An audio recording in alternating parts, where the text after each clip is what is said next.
Hello, everyone. Welcome back to the Holistic Pharmacy Podcast. I have with me a very dear friend and colleague and a student of mine. Her name is Linda Valazza, and she's a pharmacist and the owner and founder of the Exercise Prescription. So I am so excited to have you here, Linda. Hi, Marina. I'm excited to be here, actually. Yeah, so welcome to the show. I would love to get started and ask you a question I ask all my guests. So, how did you get into pharmacy in the first place? Tell us about where you grew up, what this meant to you, and how did your journey begin? Okay, well, it was quite a while ago, actually, but I've been a pharmacist. I graduated in 1992 from Rutgers.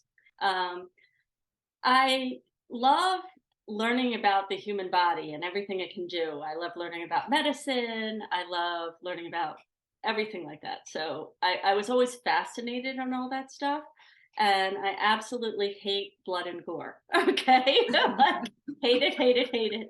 I'm the one who hits the floor when somebody's bleeding. Like, it is not good for me. So I wanted to get into something medical, but although I have the brain, I always said I had the brains to be a doctor. I don't have the stomach. So I found pharmacy, and I thought it was really cool because I happen to really kind of like drugstores. I know that's a little weird, but they have all kinds of neat things in them. So, Yeah.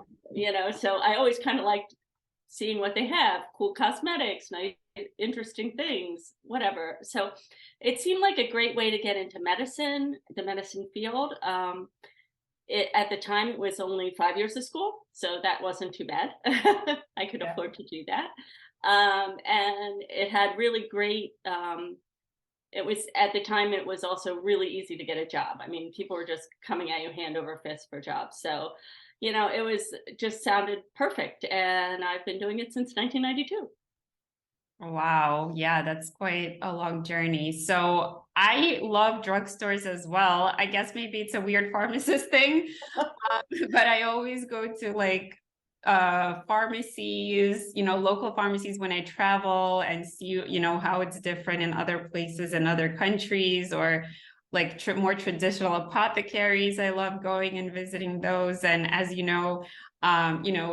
I'm a student, a perpetual student and teacher of herbalism. So I do think that our roots are so intertwined, and it's just fascinating to see, where that history is and how the herbalist became the pharmacist. So I would love to know, Linda, what you did after graduation. Where did you go, for employment? You said everybody was kind of offering hand and foot. So what did you decide to do right out of school? Well, I went for retail pharmacy. Weirdly enough, I know a lot of pharmacists. It's like, well, think of it as like the dregs of the profession, but I enjoy it. It's not as much anymore. I will tell you that it's changed a lot in 30 years. But at the time, you built such nice relationships with your customers, and I just have so many great stories of people I've helped, and it was so fun. And really, honestly, they always said in pharmacy school, I remember them saying, "Are you going to be bored? All you're going to let me just tell you, there is nothing boring about retail. We pray for boredom in retail. You never know what's going to happen next." So part of the thing was to get through pharmacy school. I actually did took a job with a chain. It was called Thrift Drug, which probably not that many people remember. Hopefully somebody does. And for every year I worked with them, they gave me some scholarship money. So I was kind of an indentured servant, I guess, to them when I got out. So I had to do 3 years with them. So I started working for them as first as a staff pharmacist, and then I worked on district staff, which my job was training new pharmacists. We were doing a lot of acquisitions at the time, so I was doing a lot of training that way. From there, I was also responsible for people calling out sick and stuff like that for like 40 stores. It was terrible, but yeah, it's not fun. So, and from there, I became a manager of one of the stores, and then I got pregnant and I had my first daughter. So at that time, I didn't want to work full time anymore. I'm married, my husband works full time. So I moved down to part time, and the chain was bought out by another chain, and I was job sharing with someone, and they said, well, we don't think we're going to let you do this anymore. So I said, well, maybe I should look for another job. And I opened the newspaper, because that's how you look for a job at the time. Yeah. This is 1996. So, and there was a pharmacy 5 miles from my house that was hiring. And I took that job in 97, and I've been there ever since as a part-time pharmacist. So Amazing. Yeah. And how was that experience different from the chain pharmacy? not as different as it would be today. Okay. At the time, I will say that Thrift Drug as a chain had a very, they were very into pharmacists. The pharmacist was a store manager, the district manager was a pharmacist, and everything was run by the pharmacist. And, we were doing things, even though we were a chain, we didn't turn down compounds. We were supposed to do compounds. Like, we did compounding, we did everything, So moving to this other pharmacy was not that different, because I was really used to being in customer service. Now, from what I'm hearing, it's not like that at all. I mean, so there's a lot of metrics, but at the time there wasn't stuff like that. So you didn't have to do any of that. So it was pretty similar. I've been where I've at so long. I have cashiers that work for me now and techs that work for me now that I remember when they were born, which is a little scary. Wow. Yeah. Surreal. Yeah. But I enjoy where I work. It's a really nice place. It really is. It's a family-owned pharmacy. We're the same people work there forever. We're kind of a little like a dysfunctional cult or something, but it's a good place to work. It really is. I love that. I love when I hear from people, and especially pharmacists, that they love their job and where they're at. And I really do think that the people are the most important thing. So, just spending all that time with coworkers, right? I mean, if you think about it, you spend more time with them than with family sometimes. Yes. So you better choose, this is your chosen family in a way. Right. So it just, I've always done retail. At this point, I've gotten to the point I don't know if I could really do anything else. But working in a family pharmacy is nice, and we do a lot of specialty things. So we are the local source in my area for everything you can't find anywhere else. Yeah. And cleaning up everybody's messes. How does that sound? you know, I don't know. Right now, there's an Adderall shortage going on. So everybody says, oh, call household pharmacy. I don't want to really do all the Adderall that's out there, but that's what's going on right now. We do some compounding. We're not a compounding pharmacy. We don't have a hood or anything like that. But we do basic stuff like nifedipine and Aquaphor, if you're familiar with that. Some diaper rash cream, stuff like that. We do some stuff like that. We'll make things into liquid, but not real advanced. We're not really making suppositories or anything like that anymore, although we have in the past. Yeah, that makes sense. It's all about the return on your investment and how much time you can dedicate, and if it makes sense. And that's like what you have to consider as a business owner. And you are doing something else. You're also running your own business, and you're the founder and owner of the exercise prescription. So tell us how that got started. Well, several ways. First of all, I've always loved to exercise. I got more and more into it as I got older. I wasn't one of these super athletic people growing up that played every sport or anything like that. But I really got more and more enjoyment out of it as I got older. So, and then as you're working in a retail pharmacy all day, you see these people when they have, everyone you see has chronic conditions, basically. So, and like you're talking to somebody who's just diagnosed with type 2 diabetes, and you're thinking to yourself, well, I can help that, like I can really help that, but then they might turn around and go to a gym or something, and they'll meet a trainer, and that trainer is 25 and lives with their parents, and, is totally into looking great all the time and doesn't have the kind of stresses on them that maybe they have, and they don't get it. Or they show up and the person just says to do all this crazy exercise stuff, which they're not ready for, and they get hurt or discouraged and they quit. So what I really wanted to try to do is aim my business at people who need help that don't know where to start. I don't know, you want to say dumb it down or just bring it down to their level to get them up to where they are. So that's part of it because I see people confused by it every day. And the doctors don't really know exercise. They try, they don't have a lot of time. So there's that. And then I also, I have an autoimmune disease myself. So that is where I tend to focus because, I've learned a lot how to deal with it. And I find exercise very important to me in dealing with it. Yeah, thank you so much for sharing. And, I think this brings up so many important points about how sometimes life throws curveballs at you and, you're kind of just dealt these cards and you're supposed to do something about them. And like you said, even going to the doctor, they have their own specialty and area of focus, but they don't know everything there is to know or all the ways to support, because they're not, a PhD in, perhaps fitness or movement, right? And they have their own specialty a lot of the times. And even if they specialize in autoimmune conditions, there's so many of them out there. And then there is a lot of confusion in the sports and wellness and athletic space that, there's a balance, right? You can't push your body so, hard especially if you have a debilitating or chronic condition.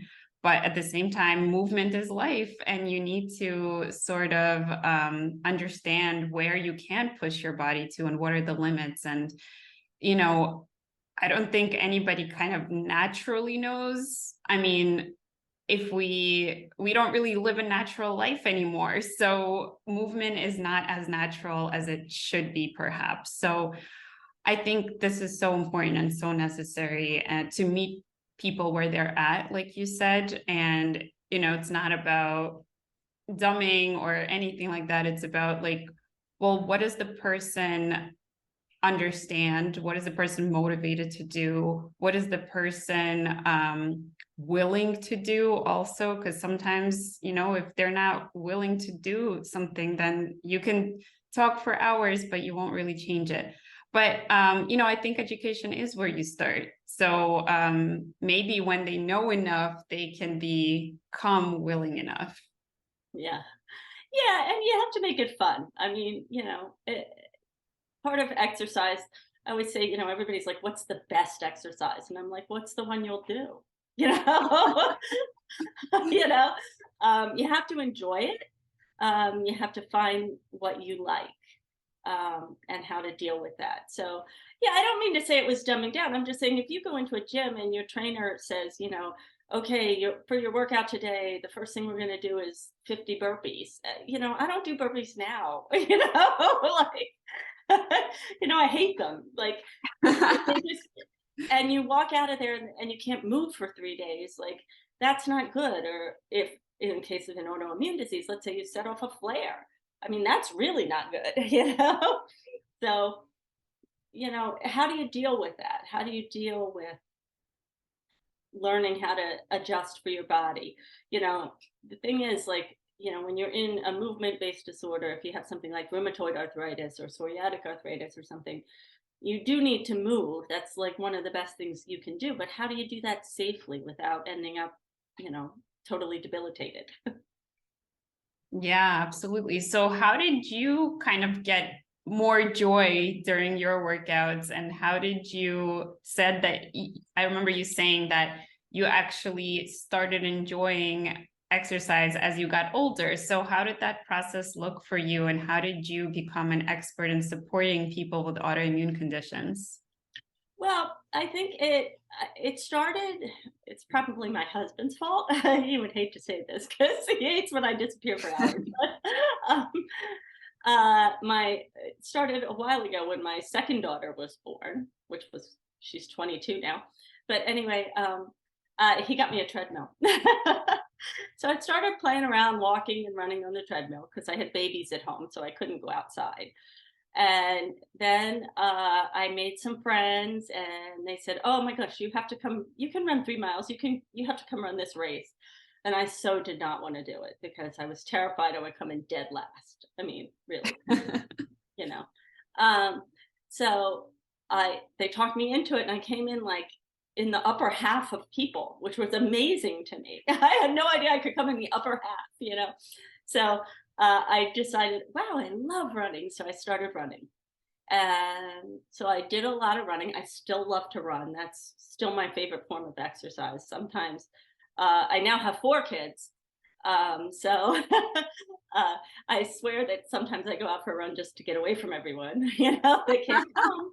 But actually most of them are grown now, but it's just, I started really enjoying it. So then I started looking into how can I help these people, because I love this so much. How can I help these people who don't know where to start learn? So I decided to get certified as a personal trainer. So I did that, and then I took a job in a gym, and the gym is based with a hospital. So it had a lot of programs to deal with people with multiple medical conditions. They had small group training for that.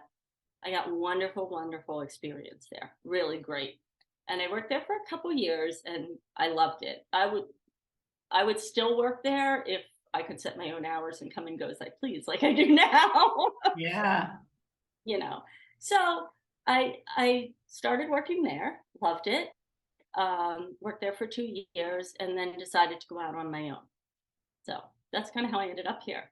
But I always like to help people that need help, like that need the most help. I mean, it's so much fun to start out with somebody who doesn't know much about exercise, because when you do, you see such great strides in the beginning, how much they love it, and you make it fun for them, and it makes such a difference, that makes me happy. So Yeah, exactly. And I was just going to comment on the fact that you went sort of out on a limb, like you got this additional training, has nothing to do with pharmacy. And, you got this additional job that also seemingly is not related, but I mean, it is all related to health and helping people. yeah. Well, I always say in an ideal world, you would have you, and you would have your doctor, and you would have maybe a dietitian that would help you, and an exercise person, and maybe a massage therapist, and maybe a regular therapist. And they would all work in one big circle, and they would work on you. But it doesn't really work like that anymore. What's helpful with me, with my business, is as we're talking about exercise and doing exercise, we're also talking about other things you can do. Consulting about your medications and how they help. I can offer insight on that based on, knowledge, real knowledge, not just, Google searches. And then I also went ahead and got a certification in nutrition, because from Precision Nutrition is the company. Just to learn a little bit more about how to support people in their nutrition things, because I see a lot of crazy diets and fad things, and I'm not a big fan of that. So I'm really not. I mean, I like to eat. We were just talking about this yesterday and at work. I like to eat. I'm not big on restrictive diets. I like whole food, and I'm not going to tell somebody never to look at a carb again. I mean, that's just silly to me. Yeah, here. I mean, we have 3 macronutrients. It does seem silly to cut one completely out or demonize one, or, we are supposed to have a balanced diet. That's what it's all about. So, I'd love to know, how did this play a role in your personal life and your personal health? You mentioned that you had an autoimmune condition. How are you able to balance, having a pharmacy career on the one hand, and then doing this business, right, with the coaching and personal training, and now you're building an online business. You have 4 kids. So how do you manage it all? Uh, as well as I can, I guess. Nobody, there's no secret. I mean, we're all just trying our best, right? I've been very fortunate. I mean, I still work part-time at the pharmacy, but because my training was going so well with other people, I had so many, it was getting too busy. So I'm down to only working 1 day a week and then 1 Sunday a month. So I'm still in there, but I'm not there as much. So that's nice. I love doing one-on-one personal training. That's my favorite. It's just getting to know people. It's so much more fun once you've been training somebody for a long time, because you can just be totally goofy and totally yourself. So it's kind of no holds barred. So I love doing that. The only problem is, with that, you're totally limited to your area, first of all, and the amount of hours in the day, So I'm trying to do a little bit more with online. I really believe wholeheartedly in the fact that you need exercise, a healthy diet, and sometimes you also need pharmaceutical medications. You need all of it to be healthy. I myself, when I have ulcerative colitis, so I got really sick. It was a while ago. It was probably 20 years ago almost, but I just fell off a cliff and I was so sick. And I was sick for years. I mean, really sick, where it just totally affected my life. And I had to play with a lot of things, like trying different medications. I've been on a lot of them. And then balancing that out with some supplements, exercise, what dietary changes I needed to make. And I finally found what works for me that keeps me in remission. And I just keep a close eye on it. So if I see, usually it's the diet that trips me up. I start to like go a little off the rails, and I can see when things start to get worse, and then I back off and I get real strict with it again. But what I want to do is, I'm telling people, just because I say something worked for me doesn't necessarily mean it's the answer for everyone who has ulcerative colitis or everyone who has an autoimmune disease.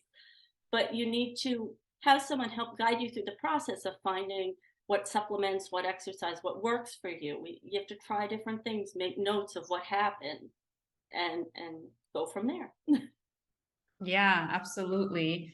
If you were to kind of look back, and I know you mentioned diet is a big trigger for you, but what do you think made like the most profound difference for you in your healing journey? It's probably diet. Diet is the thing that puts me over the edge. I can get so far with pharmaceutical medications. I can't even say it. I get to a certain point, but I couldn't get the whole way to better, where I didn't have to worry about it most days. So for me, it's a gluten-free diet. I have to follow a gluten-free diet. I don't have to be as strict as someone who said, as a celiac person, but I'm not worried about it in the air or contamination, but I really need to follow that to stay healthy. So and it took me a long time to get my head around that. I mean, I went on and off it about a bazillion times before I was like, wow, I really need to do this, because this is really what keeps me in remission. Yeah. And did you do any kind of testing, or was it more like trial and error? Did some testing. I never really got much from the tests, to tell you the truth. I did, was it ALCAT testing? Is that what it is? An allergen testing? Have you ever heard of that? Yeah, the allergen. Mm-hmm. And nothing really turned up. So, so nothing really kind of set off bells. I was kind of led to the gluten-free diet by some of my other relatives who also have either ulcerative colitis or Crohn's, and they said, listen, this worked for us. It doesn't necessarily show up on the testing, but it works for us. And they were right, it worked for me too. So that's kind of how I ended up like that. But like I said, there's times I'll go off and then I'm like, oh, I got to get back to it. Yeah, because just like we were saying, it's difficult to cut out like whole food groups, and gluten is in a lot of things. Like it seems like it's just one ingredient, but it's in a lot of things that we like and that we're used to having, and in a lot of baked goods and processed things, and probably things we shouldn't eat anyway, but that's neither here nor there. Absolutely, yeah. So yeah. I always say, I'm like gluten-free pizza is just like the worst. I'm sorry. I live in New Jersey. We have good pizza here, but the gluten-free stuff is like pizza on a cracker. I mean, yeah. So, but that's part of it. I have a couple supplements I found through trial and error that I need. Some of them are very basic. That's kind of what fits in with, kind of some of the work I've been doing with you, which is more and more of experimenting, with herbalism and things like that. And I've been having a ton of fun with that and the different teas and making things. So, that's been fun. Yeah, I'm so happy. I saw you making those marshmallows the other day, the real kind. Yeah, they were kind of a fail, by the way. They're not as fluffy. They're not. No, I think I got the recipe online. I don't think the bake time was right, truthfully. Because it tasted kind of burned. I don't know. But I've been having a lot of fun, with the different, the golden chai latte, which I just love. I'm like totally addicted to that. So having a lot of fun with that. So, but the most important thing I can say is when you have an autoimmune disease, sometimes you get to this point and you just, I mean, I was there for 10 years. I mean, that I couldn't, you're crying. You can't even think to yourself how you'll ever get out of it, you know? So you never see, you're thinking, is this how I'm going to be forever? And it's kind of super depressing and super awful. And what you do is you start taking small steps, and eventually, and it takes a while, you get to a point and you look back and you're like, wow, I can't believe I survived that. I can't believe I made it through. Like, I'm so much better now. And I didn't even see it happening, because I always say to people, you don't get better this way. You get better this way.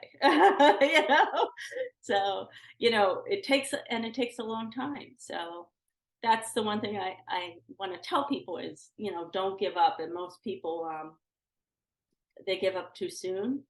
You have to start. It's a process. It takes patience. But one of the things I'm working with is an exercise program to get people started. So that's what I'm really excited to be promoting. I like doing everything. Believe me, I'll do it all. But I have started doing an online program for people. So. Yeah, I love that. And I completely agree about the healing journey, and also like a business journey might look the same way, where, there's just a dance of progress and then a step back and then some more progress. And I've definitely been there as well. So there are definitely things that we can't control, right? Like having a disease, sometimes you don't know which factors, right, played, whether it's genetics or epigenetics or whatever the case is. And sometimes, maybe it is preventable, but you didn't know that, right? And so once you have the disease, it's a matter of managing it, to the best of your ability. And so in some cases, it can be 100% reversible, for depending on when you catch it and what it is, and lots of different factors. So in your case, what can you say about, what really helped pull you out of that really dark place where you were just questioning, is this my life now? Well, there's something to be said for having 4 kids and being so busy. You can't even you just can't succumb. I mean, it's to a certain extent, it's just not an option. You still have to get them to their places. And when I first got sick, I only had 3 kids. Then I had a 4th. And it was just, there's something to be said for, you just have to keep, we talk about it at work. We talk about moving through. You just, you have to keep moving. You can't ever stop. So, you have to kind of balance resting and things like that. But I guess I couldn't imagine that I couldn't imagine that this was it, I guess I'm a bit of an optimist. My friends always say I am. So that I'm always optimistic. I'm always like, no, it'll get better. So I had to believe. I once said to my doctor, we were talking about it, and I'm like, I just keep hoping one day it'll all go away. And she's like, well, that's very optimistic. I'm like, well, one day it all started. Why can't it one day it all go away, Yeah, I think you have to be an optimist to get through life, because the alternative is, really depressing. So Yeah. So you hope, we have a saying, hope dies last. So it's like the one thing that you can hold on to, even if other things are failing you, but you still have that light of hope. And, in your case, your family really did pull you out, because not that they could physically maybe help you, but the idea that they were depending on you, you had your family, waiting on you and needing you, and your support was what helped pull you out and kept you optimistic. Yeah, yeah, definitely, definitely. And some of it, like I said, is just my personality. I was joking with somebody the one day. I said something about, oh, that won't happen to me because bad things like that just don't happen to me because I don't think they will. Yeah, but it's, to a certain extent, that's true. But I just think, yeah, you just have to keep going. And I remember being so sick one time, and I've been with the same doctor pretty much the whole time, and she's wonderful, really like her. And she was always willing to try new things, and she's great. And through this 10 years of being really sick, there was times I knew I was getting really, really sick, and I wouldn't call her, and then she'd make me go get blood work, and she'd call me back and be like, why didn't you tell me you were this sick? And I'd be like, well, I like to deny that I'm that sick. So I remember one time going in for one of the many procedures and coming out, and she's saying, yes, your disease is still pretty active, and maybe we need to talk about surgery. And I said, well, I don't have time for that. And and I was crying, and I said, the one thing I always thought of doing, and I always thought was really cool, which this is a little bit of my psycho brain, but I always wanted to run a marathon. I told her, and I'm feeling like I'll never get to do that. I really do.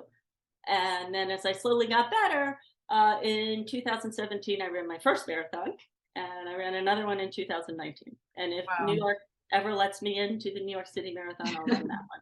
But that's the only other one I'll ever do because it's really far.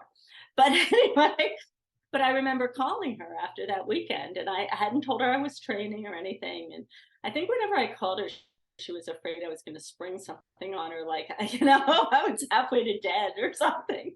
And she called and she goes, what? And I'm like, oh, I just have to tell you, I just ran my first marathon. And I thought she was going to explode. She was so happy. So I said, I'm feeling good. Like, you know. Yeah, I love that. And I love the theme of movement, right? Like figuratively and literally, like that's what is keeping you going and that's what lights you Yes. up. So I really see that coming through. And thank you so much for sharing that. I think it will speak to a lot of people, because no matter what you have been through or what you're going through, there's ups and downs in life. And like I said, I think the only way we can keep dealing with it is to remain optimistic and to do whatever is in our control and our power to control things, and then let go and surrender to the things that you can't control. So I would love to talk to you a little more about your online offer and your Okay. business. But before we get there, why don't you tell us how you built up your physical exercise training business, word of mouth referrals, and now, you're so busy you can't even manage or take on new clients. So tell us about that. A lot of it is word of mouth and referrals. It really is. One person to the next person. I've had a lot of luck. I think I first started, you know, actually, one of my best clients were people I knew from the pharmacy, and their kids were getting married, and we were gossiping about the wedding and all this stuff. And I had just launched my online business and all the problems with the wedding. And I just turned to the mom and I said, okay, well, here's the biggest problem you have. And she's like, what? And I go, how are we going to make you look smoking hot for this wedding? Which is totally not like my bag. I usually don't do things like this. And she's like, I don't know. And I'm like, well, come on, we got to start exercising. So, and they've been one of my best sources of referrals. They've referred several people to me. So, it's just a lot of times it's that. I did some things through some different websites and stuff that get you referrals that you pay for. Right now, I don't have anything live on any of those websites because I don't really have the space to accommodate anybody. So. Nice. And what does the process look like? You know, you get a client, you build out a plan. How long do you generally work with clients? And is it like just a fee for service or payment per hour? Or do you have like packages? I do have packages and things. A lot of my clients right now are fee for service by hour. So that's something we do.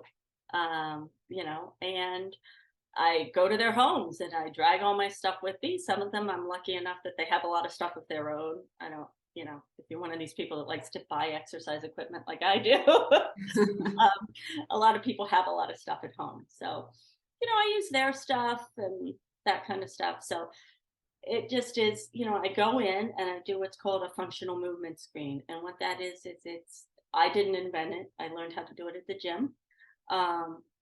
But it takes you through several movement screenings and sees how you're moving. And then we talk about your history, your injury history, your exercise history, what you like, what you don't like, because, and what your goals are.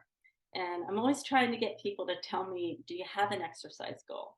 Because a lot of women, they want to, a lot of people have a weight goal, which is fine, but sometimes it's fun to say, okay, well, what about an exercise goal? So my one good client, he's on his 60th birthday, he wanted to do 5 unassisted pull-ups. He's never done a pull-up in his life, and he did them. We got him there. Wow. So we programmed him for that. So, just talking to people and seeing what they like, and I'm talking to people, the people I'm talking to are not, competition models or anything like that. They're not marathon runners. I'm looking at them and I'm saying, well, what do you want to accomplish? And it might be something so simple as, I want to get on the floor and play with my grandkids and then stand back up without hauling myself up on a chair.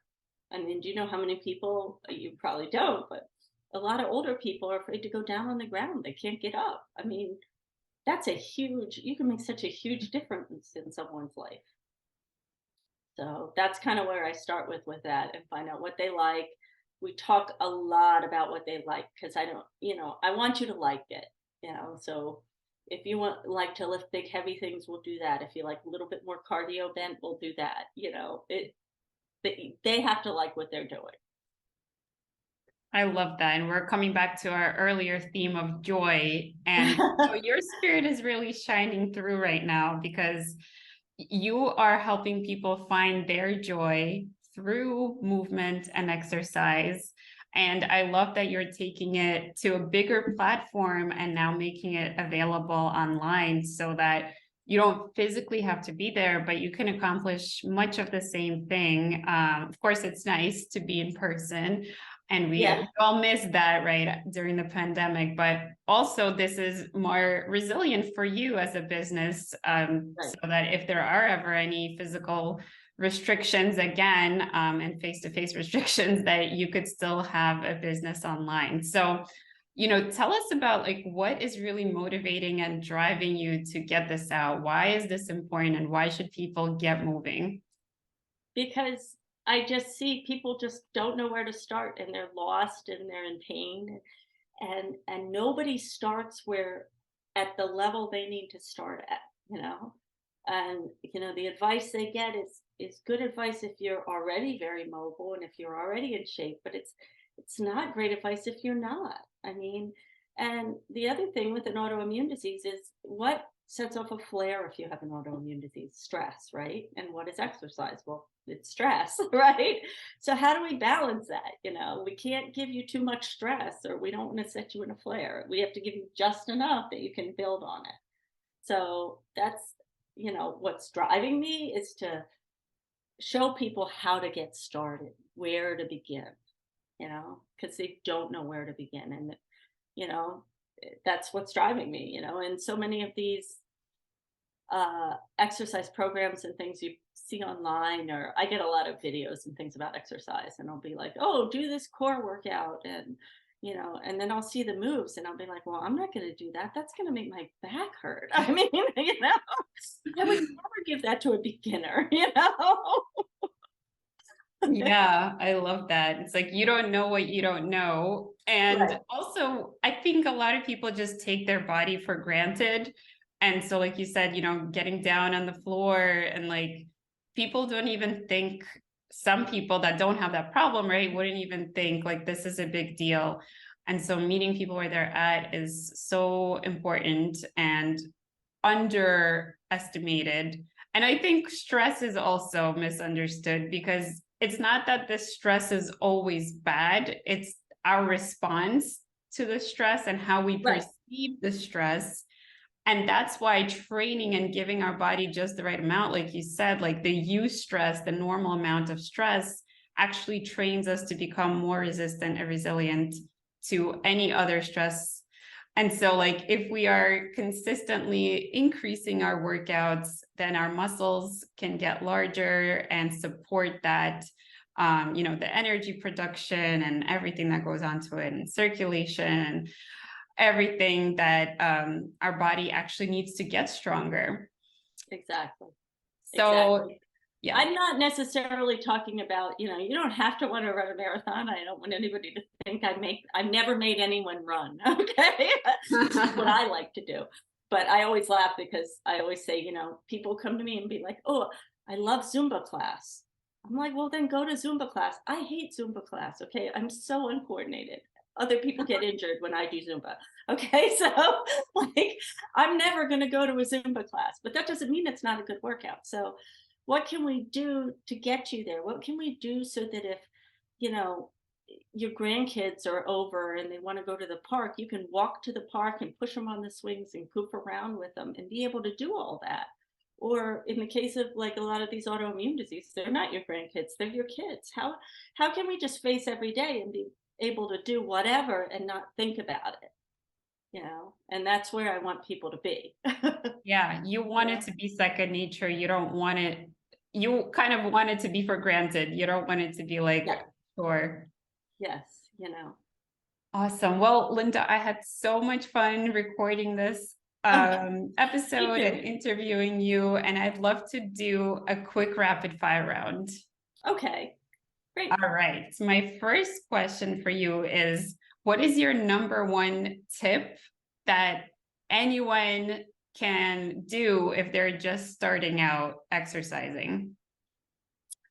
Can I pick two? Just the Okay, first you one was can get two. okay. Definitely do some deep diaphragmatic breathing every day to calm down your stress level. And the other thing is just walking, and it can just be to the mailbox and back if that's where you're at. I mean, anybody can do that. I love that. And let's just do 1 to 2 rounds of diaphragmatic breathing together, just to showcase that.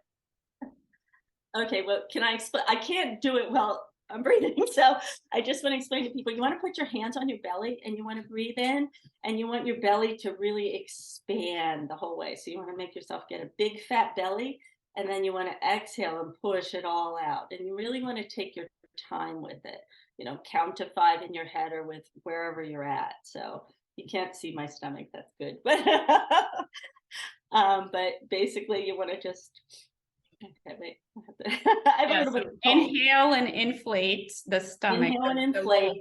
Really feel your hands and everything, and feel your everything inflated up into your chest, all around, into your back, and then exhale completely. So let's just do 2 of them. So you want to.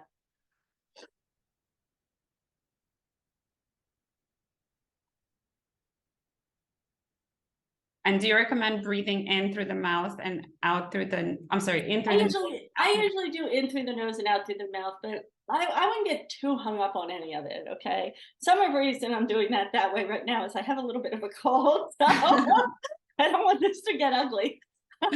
Yeah, I do that too. I breathe in through my nose and out through my mouth when I'm intentionally breathing. Okay, so you want to do a few rounds of that. And Apple has actually, if you have an Apple Watch or anything, they have a little reminder to do it. So that's a good thing to do. Or you just want to wake up in the morning and take 5 minutes, a minute to take 5 very big deep breaths. That's very important. I love that. All right. Question number 2 is, what is the number one thing that you always make sure to do in your day to bring some joy? I guess I try and always get outside. I like to go outside. I mean, even, when it's not nice out, I hate being cooped up in the house. Yeah, I think that's one thing that like pet owners, especially dog owners, have to do for their dog, and Yes. then they do it for themselves. And even smoking, like as bad as smoking is, smoking, I think for some people is just like a way to get outside and get your breathing in, even though it's horrible. I But know.